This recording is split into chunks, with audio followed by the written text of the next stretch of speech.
I've been experimenting this for last many years, since I was 18, 19 years old, as to put some time aside and then do this. First time I did it, I remember I was 18 years old, second some year of college, and tried it with the help of my dad. You know, my dad kind of helped me out how to do it, and you know, things like that. So since then, most of the years when I'm in India, I can try this. A lot of times, I'm in US, of course, you can't, because if you're at work and you say I'm in silence, they say you better go home or find some other work, right? So, but it's been beautiful every time. And as we do it regularly, and try to do it regularly, it's interesting that it does sort of matures, you know, the silence and meditation and all of that sort of gets mature slowly. You feel that more clarity, more interesting, more purity. So it's always nice. And that pretty much the inspiration, because it's beautiful to do it. No agenda, there is nothing. Why you do it? Nothing. It's just purely a love of God in your heart. It's basically what it is. It's just gratitude. That's basically it. It's not, a lot of people, you know, again, people have different ideas about why they want to do meditation. Some want to do reflection, some want to just have a peace of mind, or different things people do. But I really firmly believe that our journey as a human, just one here, I'm good. The journey of being a human being is really the only one reason why we are on earth and why we are human. To me, that portion has been very clear. I'm not saying everybody has to agree with that or has to believe that that's true, but I really believe that we're here and we're human because our sole purpose of being human is to realize God, or, you know, liberation or self-realization. All those names that are called, they're all the same thing. It's no different. That is the only purpose, and a lot of people should really strive at or understand. So that's the purpose and the angle or kind of direction that I like to do that, spend that time. So very simple, 21 days. Why 21 days? I really don't know. I really don't. It's like my father told me when I was really young, is like you can do like 3 days, 9 days, 15 and 21 and then more. So I picked 21. And it's been like that, 21 days. But it's been working out really, really well. It's beautiful. I do it in my home. I have a nice little basement. Thank God. A lot of gratitude for that, because having a little space to sit quietly is also a gratitude. So we have that space in my home, and lock my cell phone away first thing, put my laptop or whatever computers away, and naturally no talking at all of any kind, zero. I haven't spoken, I didn't speak a word in 21 days, nothing. That was nice. Sometimes it just spontaneously something happens and you forget and you speak a word here and there. In past it happened, but this time it was great. It was just nothing at all. 21 days complete silence. If I have to, like in emergency situations, like I'm with my mom, you know, me and my mom, and we have our Ishwarbhai. So sometimes if I have to write a note, I'll write a few notes, but that's about it. So the rest of the days, rest of the time, the whole day, it's a very simple schedule. Nothing like, you know, it's not like nothing in stone, but as much meditation as I can do it every day. So it works out like 8 to 10 hours of literally sitting and doing meditation during the day. And then after lunch, I'll read a little, So before I start 21 days, I pick out different books that I always feel like I need to catch up on. I like to read those and never had a chance. We always have that, right? So we pick out those books because it's perfect time. So you catch up on those books. So I bought like 4 or 5 beautiful books that I want to read. And so after lunch and before you sleep, you read those books. And I get bored of, like, tired of meditation sometimes. You do that, 8-10 hours. Then I chant, I sing song, I play drums, I sing bhajans. And then in the evening, of course, I walk around a little bit, stretch my legs and things like that. So it's just like that, a very simple, self-discipline kind of schedule, but nothing really on stone. So it works out like that. And friends come, people come, they can sit with you. A lot of people came, sat in the basement while you're sitting, or in the evening from 7 to 8 is a time where it's open for bhajans. Because I really like to combine meditation with bhakti, like bhakti yoga and jnana yoga together. It works really well. Because when you're doing this sort of a dhyana of 21 days, it's such a beautiful, because you connect every single line in bhajan, it means what you say and you are connected. And it's so much fun. Your tears comes out all the time in your eyes and you're just into it. So it's a lot of fun doing bhajan. It's not a big deal at all. I mean, 21 days, what is it? It's 5% the year, time-wise. That's all it is. It's 5% the entire year is the time. So it's not like it's a big deal. It's 21 days. The books, our books, Hindu religion and books says 15 to 20% time, sansaris, we are all sansaris. Sansaris should give 15 to 20% time for God, put it aside. Then you have a little chance of progressing, they say. Okay. Sadhus, they say 90 to 95. And why? You know, why is it? And it's very simple logic, really it is. Like, it's so simple. Like, okay, I'm out. It's been, I don't know, 10 days already. Feel like a whole year I'm out already. But it's been 10 days, right? So 6:30 from, I start at 7, 8 or something.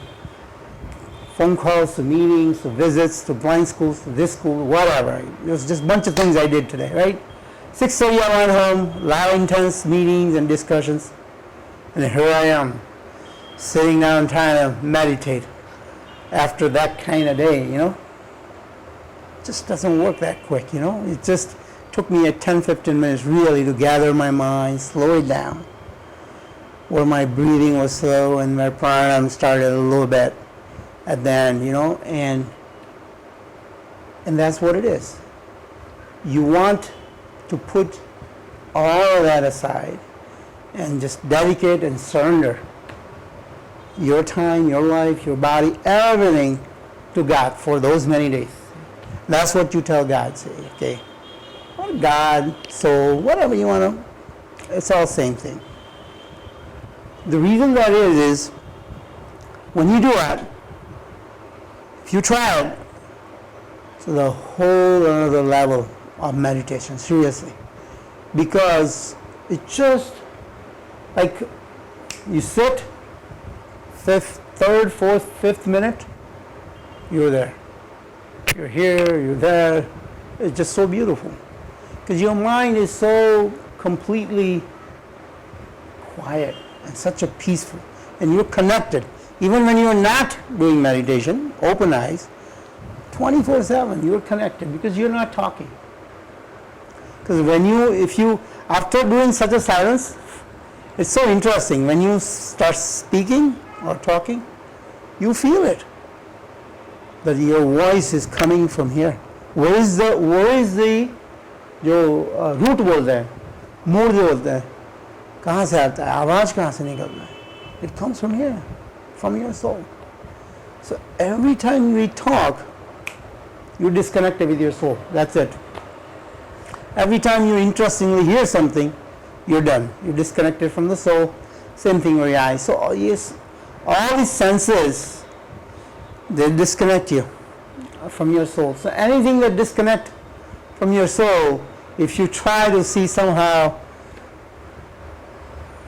control it in some way by not talking, by not listening, by doing a lot of meditation, the quality of meditation that you do is just a whole another level. It's so beautiful. And the other simple example that Ramakrishna Paramahansa gives that I love is beautiful.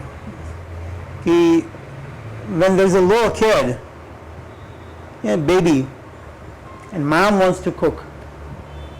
So what does the mom do? Give a little sucker in her face, in his face.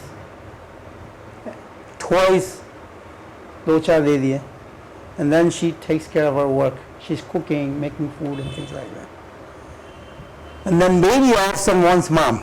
She's hungry, baby's hungry. I like girls, so I always say she. So baby's hungry. So first thing, suckers out, throws toys away, and starts crying for mom. And when mom hears in the kitchen, oh, my baby's crying, she turns everything off. Everything stops. She comes out, takes the baby, put it in her lap, and that's it. The baby's happy. Mom's happy because baby's not crying anymore. It's the same logic, Cell phone, sansa, job, projects, computer, all toys for us. So you tell Lord, I'm putting all toys away. I don't want any toys. All I want is you. So when you take that one step, the universe comes forward 5 steps for you. It does. It's a science. It works. And then you sit, it's beautiful. You get all the help in the world for that meditation. And it's just fantastic. It's just a beautiful experience. And then when you have that kind of meditations where you're gone for 4 or 5 hours, there are days where I was gone for like 4 or 5 hours. And even after that, don't want to open my eyes. Just like, no, just don't want, the eyes don't want to open because it's just you're in that beautiful world, universe. It's just your soul is floating with the Paramatma. And you feel it. You see this. And you just beautiful meditation. So once you get those kind of experiences, those are the inspiration that you want to do more. It's very simple. And of course, there's so many advantages. I call it side products. Many side products, of course. You get peaceful, your work, whatever you're doing, job, seva, jo bhi karte hain log, you get a lot more clarity, patience, love, of course, a lot. Because there's no agenda. It's all about just a lot of love and a lot of gratitude. So when you're done with it, you just a lot of other good things that come with it, other than connecting with your soul, which is the main purpose of doing it. And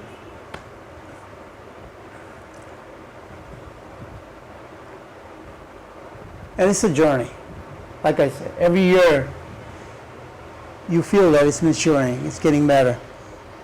You're understanding it better. And when you pick out some reading, I try to keep it, of course, to the same thing as to meditation or the religions, or understanding more deeper other religions and things like that. And when you are in deep meditations like that, all of those makes so much sense. Because when you read something and then get excited about it, share with it, all of that is good, but then when it comes from inside, the same thing, but it comes from inside. Literally, it comes from inside. And you understand that like a crystal clear. You understand what that means in that book. And that feeling is just very powerful. So that is a sort of experiment that I try doing when I can. But our mind is just crazy. It's just unbelievable. So I give a little example, like the way it is, like this 21 days, it acts like a trained puppy. But then when you're done, back to the street dog, or even dog with rabies sometimes.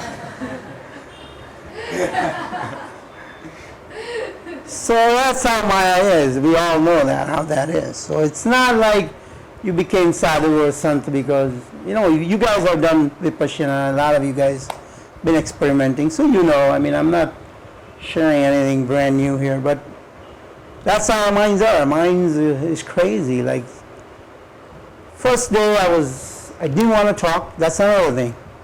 You just don't want to get out. Last 3 times that I'm doing this, every year I'm so sad. Last couple of days I don't want to get out of this. It's so powerful. It's so peaceful. Why? It's like, that's the question. It's like, why do you want to get out? It's so beautiful.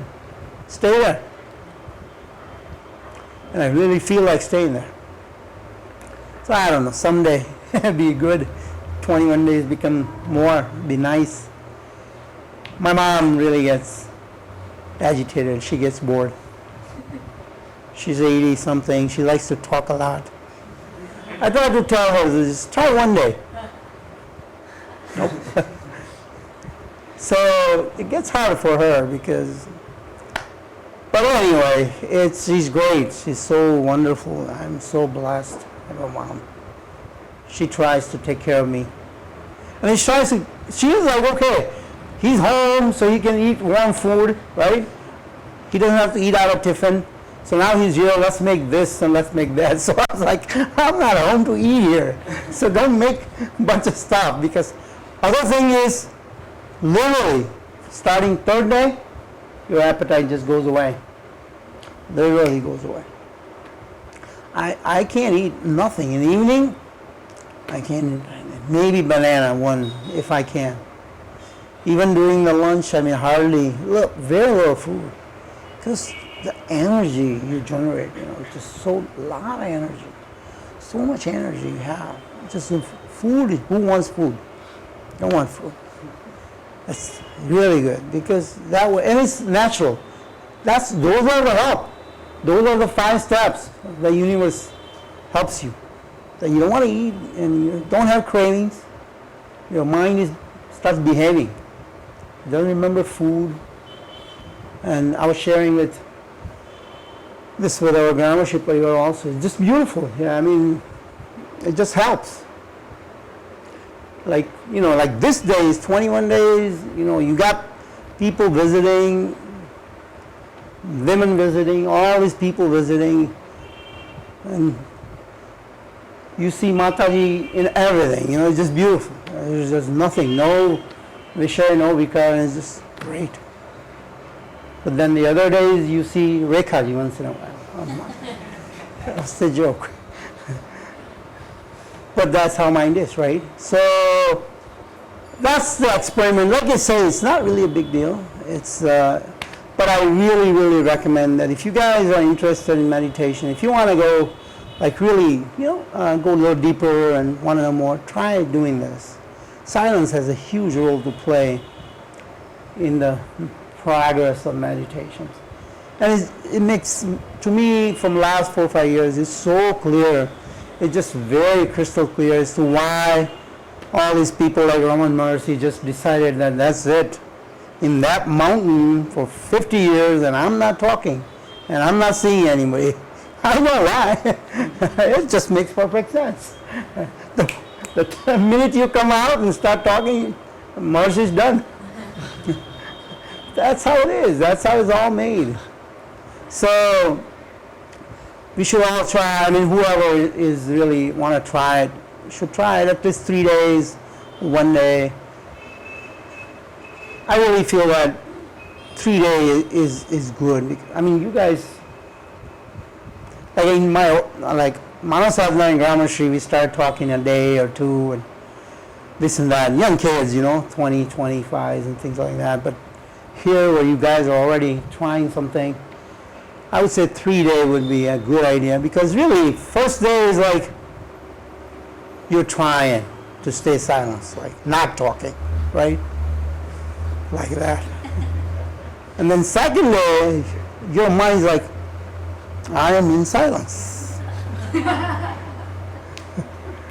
Third day, it's like, okay, good. It starts, the process starts, So I think 3-4 days is just, it takes a while. But still, I know 3 days is, it's a lot. It's just a lot of people like, 21 days silence. One day I get so much, I can't handle it. My buddy Mahesh is like, how can you? But we're all different. You have people, some people like talking, can't stay without talking, things like that. But anyway, it's a beautiful experience. It's very nice. And at the end of the silence, 21 days are over, you just give everything back to the universe. It's like, there's no agenda, right? So you thank the Lord, and you then remember, last couple of days, I remember all of you, everybody that connected to me. It's like, pass it all that energy, pass it all that love, pass it all that gratitude to all my family, everybody that I know. And then just keep going forward from Naranpura to Tekaro to Ashram to Ahmedabad, all the way to US. And then you end it. And that's it. It's just nothing that special of a process, but it's definitely beautiful. It just brings a lot of peace and energy. And people say, oh, 21 days of reflection. I said, no reflection. So that's another thing people got to remember. You don't want to just intentionally say, oh, I want to go on 10 days of reflection. Reflection is like giving liquor to monkey. It's the same thing. बंदर को दारू पिलाओ आप, तो उसकी क्या हालत है? तो जब reflection की बात, when we talk, तो it's like, okay, you telling your mind, go think. Let's go. क्या reflection करना है? कुछ नहीं करना यार. When you sit, like today I was sitting, right? I mean, after all this hard day, or long day, first 10-15 minutes, what I was doing? It's just no option. That's all mind is designed to do for it. What else is he going to do? What's he going to do reflection? It's thinking all these things happen during the day. That's reflection. You figure out this was good, maybe this was not good, whatever. But then if I sit 21 days and sit reflection of my life, I'm wasting everything. I mean, it's just, mind is just playing games with you. Likes to do that anyway. It's just, mind will have a ball, it will have a good time. So, wow, this is great. Let's just keep taking them for a ride. I'm done. No reflection, कुछ नहीं करने का. And also guilt feel भी नहीं होना चाहिए. It's very clear, लिखा है. रमन महर्षि ने भी very clearly लिखा है. Ramakrishna Paramhans. No guilt feeling. We are all designed to make mistakes in our lives, Some people sit and then do the reflection and then come out crying, saying, oh, I feel so bad, I did this, did that. And, I mean, peace to baaj mein rahi hai. He's all emotional and crying and everything. Because it's guilt. No need for guilt. We all make mistakes. We're not God. We're all going to make mistakes. You just, what it says, or Shastras, and Gita, and Ramakrishna Paramahansa, very quoted, very clear, is like, if you feel that you did something wrong or bad, you just from heart, from your soul, you tell your soul or Lord or God, Ishwar, whoever you believe in, saying, I am sorry. I think I did that was wrong. and help me so I don't do it again. If you do it with that sincereness and sincerity in the soul, that's done. It's gone. Bye. Goodbye. There is no sin. Nothing. Done deal. Oh, maafi mil jati hai. You move on. It's like a confession in the soul. And then, of course, the good thing, the important thing is you try not doing it again. That's very important. But it works like that, and then you move on. Otherwise, you just stick to that, and now you are miserable. And meditation side mein reh jata hai. The purpose of meditation. A lot of people been trying it. A lot of people really don't know what meditation is. Really, they just don't. They don't process. If you ask, a lot of people tell me the process of meditation. You want to slow your breath down, or you want to sit straight and feel peace, or all different definition. But very clearly, very simple, that we all, and a lot of you I'm sure you knowing is, but I want to share it anyways. The only purpose, and when you feel that you're doing meditation, is when your mind is not thinking, period. When there's no thought here, that is where you're doing meditation. Other than that, yeah, you were sitting, you were feeling peace, you were reflecting, all that, but you're not doing meditation. As soon as mind shuts down, and it does, for hours it could shut down. As soon as it shuts down, we're designed this way. This is how it's designed. As soon as it shuts down, the mind has no place to go. It cannot go anywhere but here. It melts right in here. वहीं जाएगा, soul में ही जाएगा. And then once if you can keep it there, reaches there, whatever minutes, seconds, hours we can keep it, that's meditation. That's where you get real peace and beauty of wonderful experience of meditation. So that is the purpose of doing it. And you try with that slowly, naturally then you want to increase that period. And then of course it goes away, you hear this noise, hear that, it flicks it back. But the cool thing is, when you get to shut it down for a couple of times, then when it goes away, and you can bring it back, right?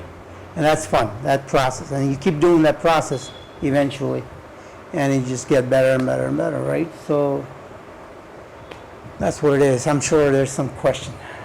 So maybe leave some time for questions. But thank you for the opportunity for sharing this. So much humility how you shared about so difficult. Open up with any questions? Yeah, so we'll open up for questions. If you have, yeah. If you could also share the part from the beginning, how Manav Sadhna started and how the story began from the Viren Bhai, yeah. So that's what I think a lot of us is also very interested about. More than Manav Sadhna, yeah. So Manav Sadhna, Viren Bhai is like synonym. So how does Viren Bhai? It's very simple. At an early age, I was blessed and gratitude.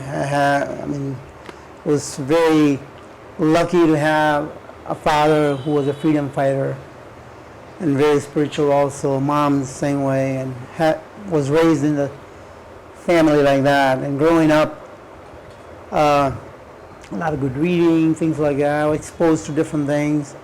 So there was some clarity at an early age that life cannot be about me, just me.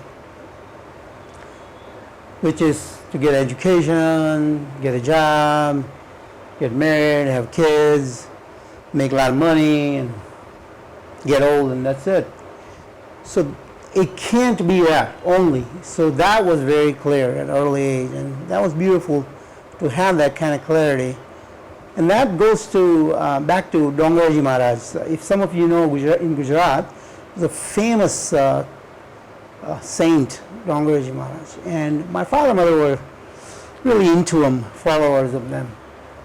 So my dad used to take us to Dongarji Maharaj Ni Katha. And I was in 9th grade. My dad takes day off, all 7 days off from work.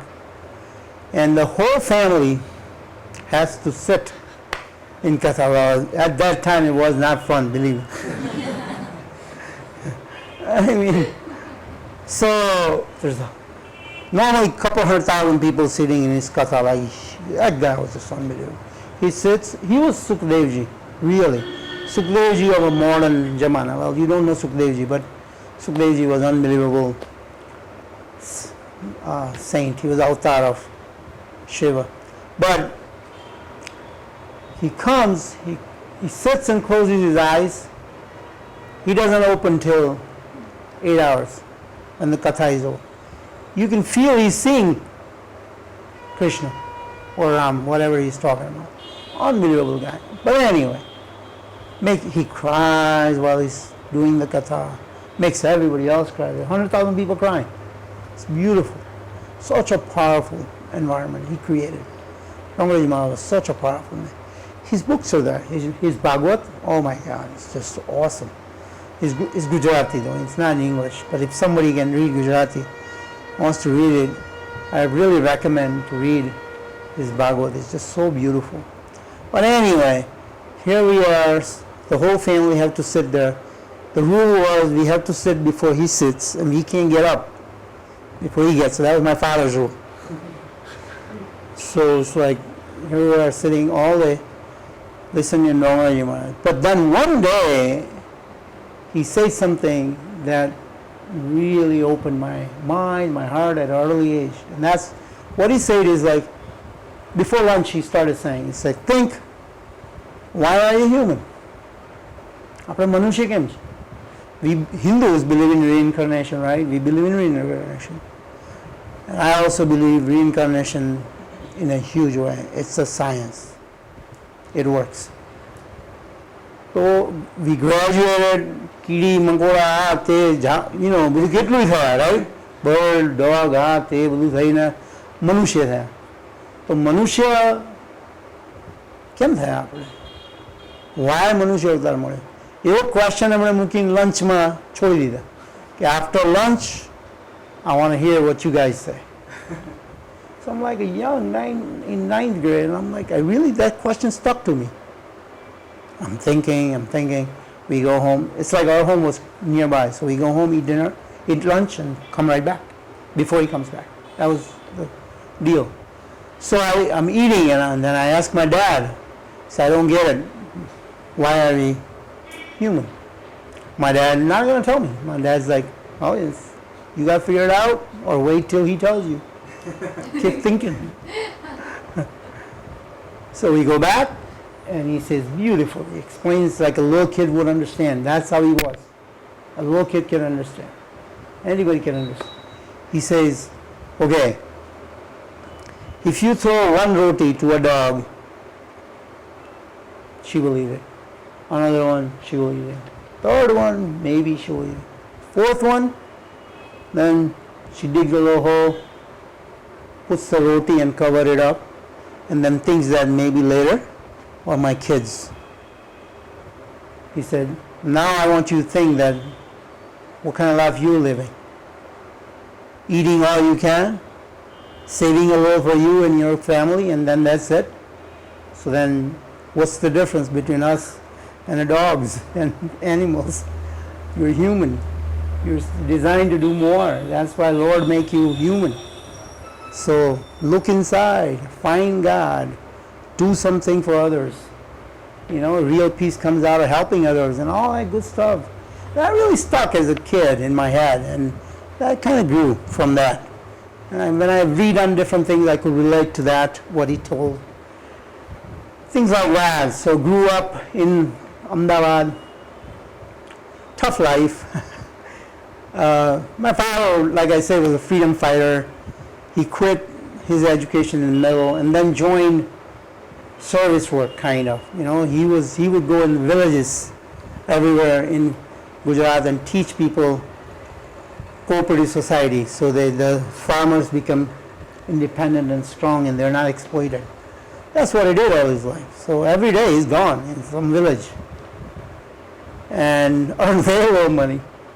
And three of us, two brother, one sister, and very limited income. And my mom, I don't know how she did it. She did the magic. I mean, whatever he earned, she gives to my mom, and my mom just managed to raise us, and with that money, which was very low.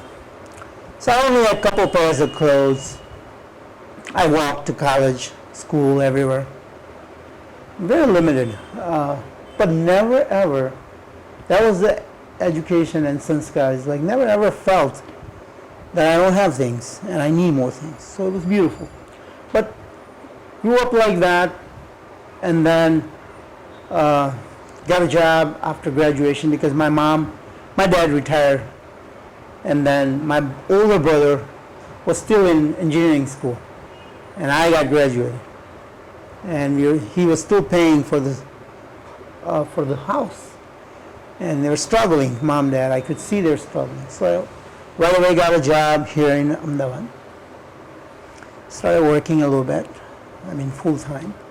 And then I ended up going to US. But then when I was in college and going through all that process of work and everything, we started our friends. We had a big group of friends, good friends. We started a small group of people that would just serve up from the heart kind of thing, So whatever allowance, and I had hardly any allowance. I was walking to college, so I had hardly any money.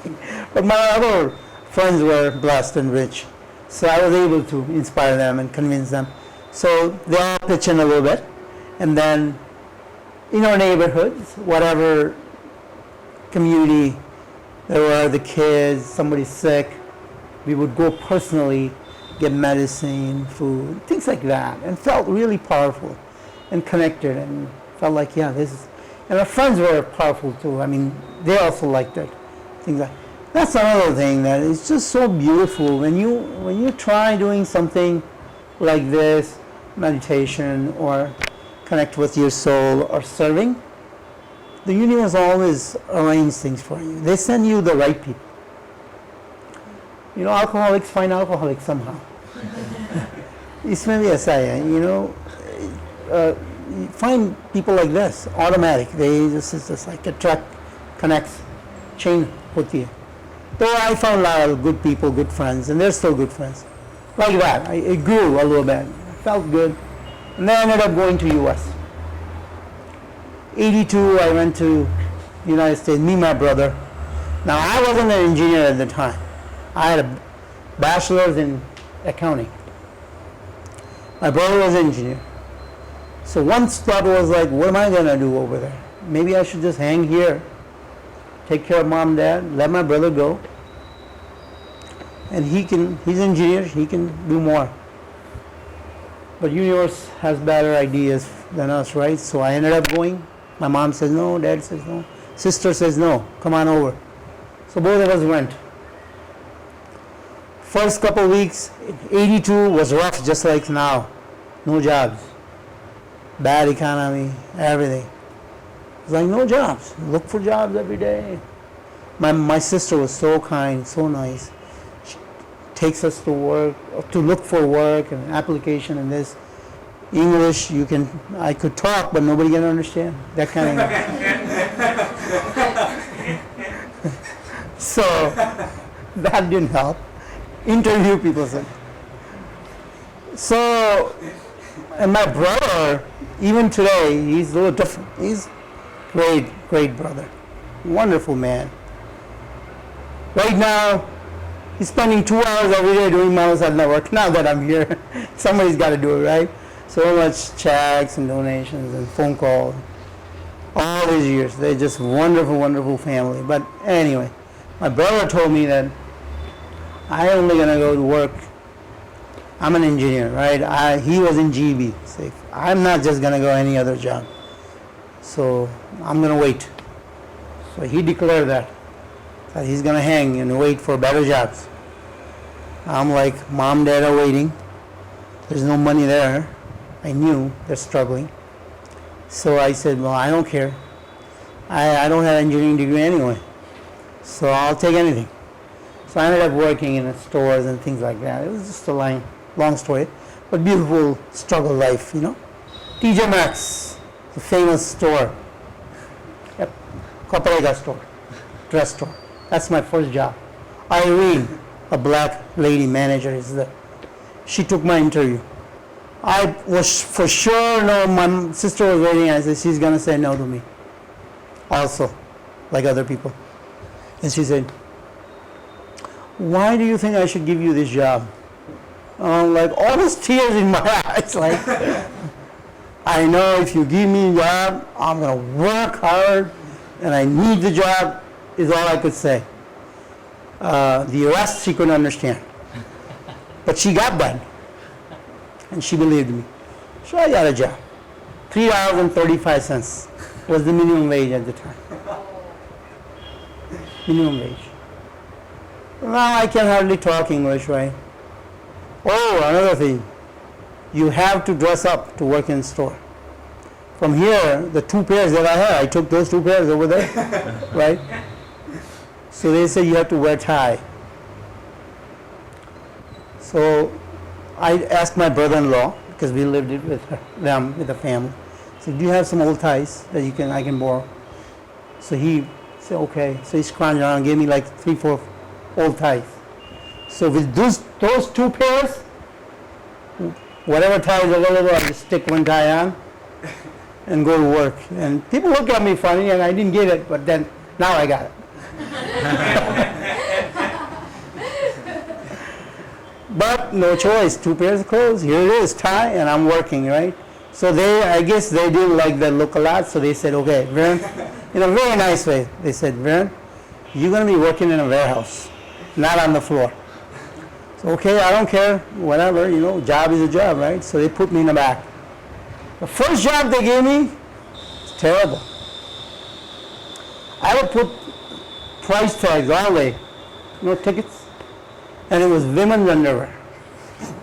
All day. I did it for 2 days, and then I was like, hated it, and I'm like, there's so much other work I could be doing. Why this all day, you know? So then I started unloading trucks starting next day. Big, heavy boxes. Now I was tough in sports and all that, but not that tough. Lifting all those heavy boxes all day. Right? So I'm having a tough time. So I bring that box. I'm like squatting like this. And as I squat, my pants just give away. It's like, and I'm like, now I'm down to what? But then, problem is, what do you do? It was gone. So I find a little table in a corner. Just sat on it and trying to figure out how I'm going to get out of this. So one supervisor or lead person ended up going to Irene saying, hey, that Viren guy, Indian guy that you hired, not working, just sitting in a corner. Sitting in a corner. So Irene came. Everything okay? Nope. She was nice. She let me call my sister. And my sister said, what? I said, yeah, bring another pen. The one last pair you have. Anyway, just a little funny, but sort of a lot of humor, but a lot of struggle. And those were good struggle, powerful struggle. You learn a lot from them. So grew like that, finally ended up working in a factory. And I'm like, 335 is not cutting it, and all these ladies' underwear and all that stuff. I better find something. Let's see what works. So I look around in a day off, and I see $6.50 looking for operators. And I'm like, wow, double, just like that. So I ended up going in there. It was a factory. And he says, this is a die-cast factory. And you think I can handle it? I said, yeah, $6.50, anything, it's good. I can handle it. So next day I go to interview. I asked my brother-in-law, I said, what is die casting? And he explained me a little bit. He's an engineer too. So then he showed me how we do it in India. So I ended up going to give an interview, and here it is. I'm a die caster. Boy, no idea what I was signing it for. I ended up going in this machines the size of this apartment, literally one machine the size of the apartment. Aluminum molten, like water, right? Cherry, red, aluminum, sparking. They give you a hat, they give you glasses, all these gears, and then all the I take like जैसे दाल लेते हैं करछी लेके ladle 8, and now they are new, so you get the toughest one, right? So I get 10-pound ladle, 10-pound ladle like this size. Take the aluminum like that, which is cherry red molten, pour it in a machine, close the machine. It shoots, the metal shoots up in the air. If it goes inside here, then you learn disco. You have to dance, otherwise it just doesn't come out. And you burn. And then the machines open up, you get this hot steaming part that you have to get a channel lock, get it out, put it, check it, put it on the side, and make minimum of 400 or 500 parts a night, otherwise you're fired. You can't make a rate. So that's what I signed up for. And I did it. It was cool. I learned, worked hard, and ran those machines. And every time those parts, I missed a little, made a little mistake, touched my skins, I burned. And these are all the burn marks from running those machines. It just takes the skin just like that. Immediately, your skin taken away. And you have to make those rates. Thank God, with all the energy, all the inspiration, and all the desire to do it, in 2 months, 3 months, I was the best die caster, best operator in the shift. Make the most part, make the best part. Anyway, so long story, ended up getting promoted in the first shift from third shift, because third shift guy didn't like me at all. This is a Ron Baldino, I still remember his name. He just purely hated all the foreigners. He would tell you in your face. Anytime my machine broke down, he would be lying down like this in night shift in the maintenance room, and he goes, yeah, there you go, this Indian guy again. Go get a broom, sweep the floor, take care of the bathrooms. And I would go sweep for 8 hours. 6 hours I'd be sweeping. But then I learned on my own, I learned.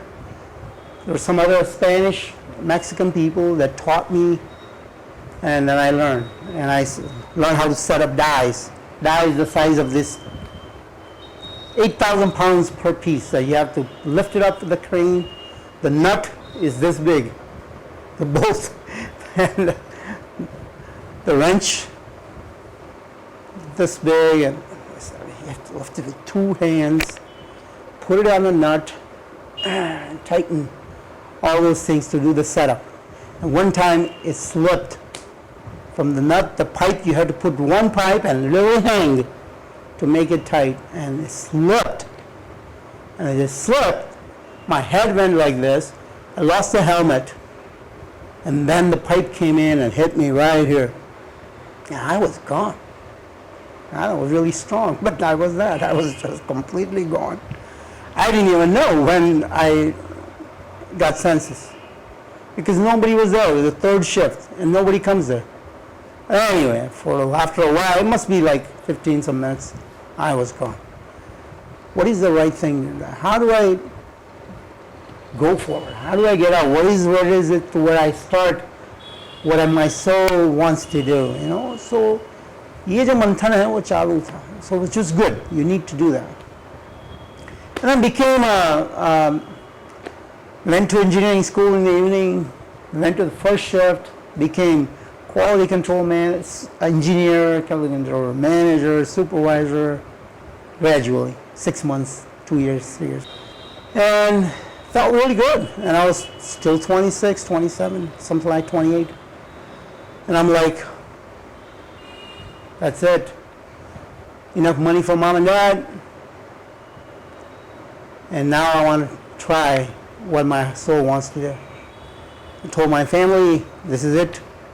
I had $19,000 in my bank account saved up, and I took 200,000 rupees aside, which was again more dollars, because I thought I'm going to need money to start and do something. If I start a service, I need something of my own. Where am I going to say, give me money to serve, right? So I wanted some money on the side. Put that on the side and told my family that this is what I want to do. And they all were going, not happy. But anyway, that's how everything started. And then I came and then met Ishwarbhai, Joshi and Anar's father in ashram. And there was also a beautiful God-made connection. Because when I came here, I didn't know where to start service, right? I wanted to serve. So मैं थेला लगा के जाता था, cycle लिया था. I would just go to Ramapino Tegro from the other side, जो भिंजीपुरा के अंदर जो जाती है, जहाँ अभी टॉयलेट्स बने हुए हैं, वहाँ से आई कॉमन अभी पब्लिक टॉयलेट्स बने, वहीं से I would go inside, connect with the kids and see if I can just start something, spark something and learn. But boy, I was having a tough time. उनको पता चल गया है कि this is the time he comes. So it's like, सेवा हो रहा है, सिंह चढ़ा गया फ्लोर पर, and it wasn't working. And I'm like, I don't know. And then I ended up, meditation was always part of my life. So I ended up coming to Gandhi Ashram, sat in meditation in Radhe Kunj. No agenda again. It's like just seeking for help, And like I say, in this work, when you surrender, the help comes. It's a science. It works. Always does. And that's where, like a flash of a camera, I remember reading an article in New York for my company's work when I went one day. I read an article in Gujarati paper, which I remember when I was meditating. It clicked in my mind. I'm like, I opened my eyes and I asked Vijay Dada, saying, where can I find Ishwarbhai? And he said, back here, the Safai Vidyalaya. I ended up going to Safai Vidyalaya. There it is. He was sitting just like this on the floor, taking care of a few things. And I sat because there were a bunch of people sitting, waited for my turn. And he says, whoa, he says, what can I do? And here I am, right, engineer from United States, here to serve, right? So I told him in English, right, I'm here and I want to serve and this and that. And he's like, a big, beautiful smile. I miss him a lot. I think I was more close to him than my father was. I was to my father. I didn't get too much time with my father, actually, one-on-one. But I got unbelievable time with Ishwarbhai. He was an unbelievable guy. He was a saint in Sansar, in Sansari life. And he served out in his purity was just like sadhu. His head, his heart and hand, complete in harmony all the time. He said what he thought and he did what he said all the time. He's a wonderful man.